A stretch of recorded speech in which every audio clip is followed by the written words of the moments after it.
Olá, meus irmãos, minhas irmãs, aqui quem fala é Dom Paulo Jackson e eu quero compartilhar com você a leitura e uma reflexão, uma interpretação do Evangelho de hoje, dia 24 de março, terça-feira. O texto é de João capítulo 5, versículos de 1 a 16. Assim diz o texto bíblico. Houve uma festa dos judeus e Jesus foi a Jerusalém. Existe em Jerusalém, perto da Porta das Ovelhas, uma piscina com 5 pórticos, chamada Betesda em hebraico. Paremos um pouquinho aqui para refletirmos um pouco sobre esse contexto. Primeiro, Jesus deixa a Galileia, atravessa a Samaria, encontramos Jesus na Samaria no capítulo 4, o encontro com a samaritana à beira do poço, e agora ele chega à Judéia, chega a Jerusalém. A atividade missionária na Samaria foi muito rica e profícua, com muitos frutos, mas agora Jesus chega em Jerusalém. Ele já havia estado em Jerusalém. Lá no capítulo 2, Jesus vai a Jerusalém pela primeira vez, e nesta primeira ida ele faz a purificação do templo, expulsando os vendilhões, aqueles que trocavam moedas ou vendiam produtos vários a serem utilizados no templo. Agora, Jesus não mais se preocupa com as elites de Israel, mas ele está junto à porta das ovelhas.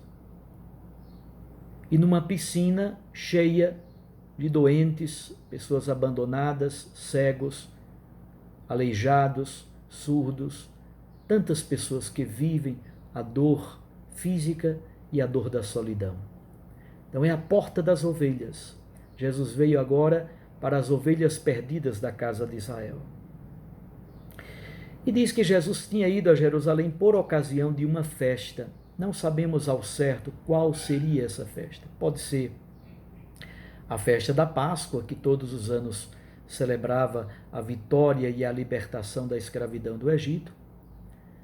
Pode ser a festa de Shavuot, ou festa das semanas, festa do início das colheitas, também conhecida como festa de Pentecostes, que celebrava o dom da lei no Sinai.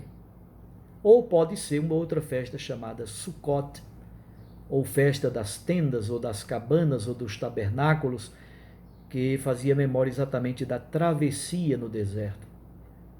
Ou até mesmo a festa da dedicação do templo, uma festa bastante posterior.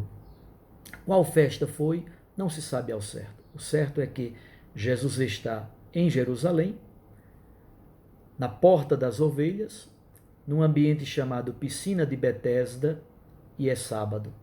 E é no ambiente de uma festa, das grandes festas litúrgicas de Israel. O texto então continua. Muitos doentes ficavam ali deitados, cegos, coxos e paralíticos. De fato, um anjo descia de vez em quando e movimentava a água da piscina. E o primeiro doente que aí entrasse, depois do borbulhar da água, ficava curado de qualquer doença que tivesse. A piscina se chama Betesda. Era um ambiente grande. Depois a arqueologia escavou e encontrou de fato essa piscina chamada Betesda. O ambiente todo mede 46 metros de largura por 92 metros de comprimento. Portanto, é um ambiente amplo e ela é dividida por 5 pórticos. A interpretação tanto do judaísmo antigo como dos próprios padres da igreja é que estes pórticos simbolizam os 5 livros do Pentateuco, os 5 livros da Torá. Portanto, é um ambiente da proximidade, do estudo, da proteção da Torá. O problema é que nessa piscina estão ao seu redor doentes, cegos, coxos, paralíticos, surdos, gente de todas as partes e de todas as condições sociais, marcadas pela mesma dor, pela mesma solidão.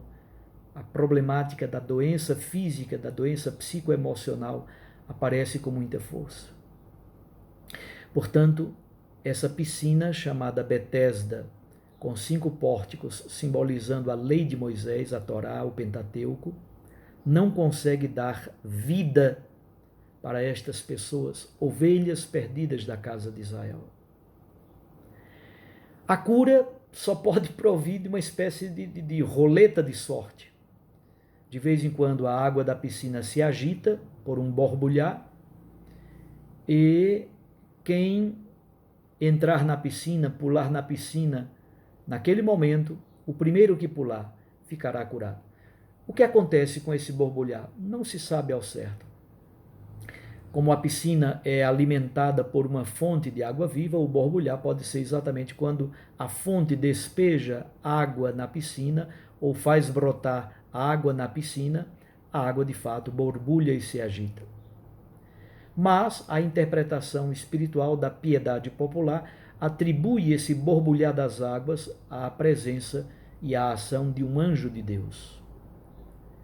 Percebam então, a cura é quase uma espécie de destino e sorte. É uma roleta russa e não se sabe muito bem quem terá condições de pular na piscina pela primeira vez.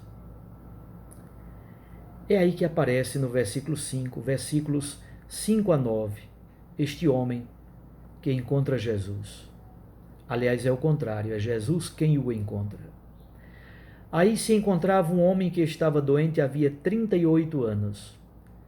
Jesus viu o homem deitado e, sabendo que estava doente há tanto tempo, disse-lhe: Queres ficar curado? O doente respondeu: Senhor, não tenho ninguém que me leve à piscina quando a água é agitada. Quando eu estou chegando, outra pessoa entra na minha frente. Jesus disse: Levanta-te, pega a tua cama e anda. No mesmo instante, o homem ficou curado, pegou sua cama e começou a andar. Ora, esse dia era um sábado. Demos então uma olhada no nome dessa piscina, Betesda. Numerosas variantes já apareceram em vários manuscritos bíblicos e foram dadas muitas interpretações para esse nome. Uma mais forte foi dada por Eusébio de Cesareia, escrita pelo grande teólogo e exegeta Lagrange, um exegeta francês. E Eusébio de Cesareia diz que o nome da piscina vem de bis-atá, que significa fenda, um fosso. Havia de fato um fosso que separa o bairro novo dos bairros antigos de Jerusalém. Esse é o significado muito concreto, geoespacial, físico, do relevo de Jerusalém. Contudo, as pessoas foram dando outra interpretação para o nome Betesda. Em hebraico, casa se diz Bait. E no processo de construção de uma nova palavra se pode dizer Bet. E existe a palavra compaixão, Hesed. Então, muitas leituras posteriores juntaram Bet Hesed. E aí estas interpretações dizem que o nome Betesda significa Casa da Misericórdia. Veja que coisa bonita. Tomemos esse significado de Betesda. Não entremos em tantos pormenores filológicos. Aqueles doentes estavam ali de fato, à beira de um fosso.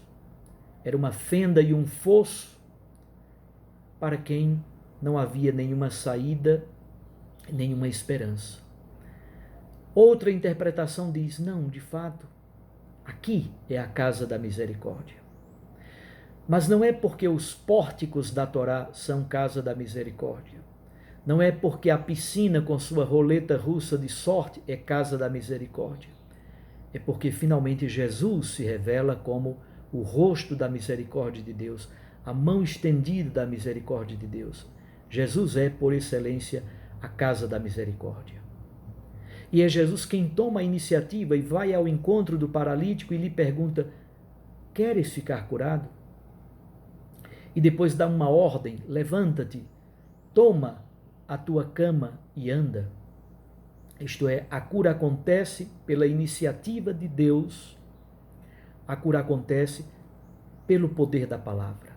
Nesses dias de coronavírus, dessa doença terrível chamada Covid-19, ouvir essa pergunta de Jesus: queres ficar curado? Perceber que Jesus é a cura, é o médico por excelência, é a casa da misericórdia. É tão bonito isso. E Jesus toma a iniciativa e vem ao encontro daquele homem, devolvendo-lhe a alegria de viver, devolvendo-lhe a plena movimentação, superando toda e qualquer paralisia. Mas agora começa um processo complexo, porque aquele dia era um sábado. Assim, do versículo 10 ao versículo 16, temos uma controvérsia, porque a cura foi feita no sábado e o homem carregou a sua cama também no sábado, o que é proibido pela lei mosaica. Versículo 10. Os judeus disseram ao homem que tinha sido curado: é sábado, não te é permitido carregar a tua cama. Ele respondeu-lhe: aquele que me curou disse: pega a tua cama e anda. Então lhe perguntaram: quem é que te disse: pega a tua cama e anda? O homem que tinha sido curado não sabia quem fora, pois Jesus se tinha afastado da multidão que se encontrava naquele lugar. Mais tarde, Jesus encontrou o homem no templo e lhe disse: eis que estás curado, não voltes a pecar, para que não te aconteça coisa pior. Então o homem saiu e contou aos judeus que tinha sido Jesus quem o havia curado. Por isso, os judeus começaram a perseguir Jesus, porque fazia tais coisas em dia de sábado. Temos então dois problemas: a cura propriamente dita no sábado e o homem que carrega a sua cama no sábado. No livro do Êxodo, capítulo 20, no Decálogo, nós temos o mandamento do sábado, o quarto mandamento, associado à criação. De fato, o texto é belo. O sábado é o ápice da criação, é o ápice do processo criacional de Deus. O relato da criação de Gênesis 1 é belíssimo. É um texto organizado liturgicamente, com muita poesia e beleza. Há paralelismos muito bonitos, revelam que o sétimo dia, o sábado, é de fato o ápice da criação. O primeiro dia faz paralelo com o quarto. No primeiro Deus cria a luz, no quarto Deus cria os luzeiros. O segundo dia faz paralelo com o quinto. No segundo dia Deus cria o firmamento, separando as águas superiores das águas inferiores. No quinto dia Deus cria os pássaros e os peixes. Os pássaros, habitantes das águas superiores, os peixes, habitantes das águas inferiores. No terceiro dia e no sexto dia é um paralelo tão bonito. No terceiro dia Deus cria o elemento sólido, chamando-o terra, e o reveste com vegetação. No sexto dia Deus cria os animais e o ser humano, habitantes do mundo criado. Mas há, portanto, um plus, há um algo a mais. Qual é esse algo a mais? É verdade que o ser humano é coroa da criação, mas é verdade que no relato bíblico do livro do Gênesis, capítulo 1, o sétimo dia é o ápice e o ponto alto da criação. Aqui, a criação chega à sua plenitude. É por isso que Jesus diz: meu Pai trabalha no sábado e eu também trabalho.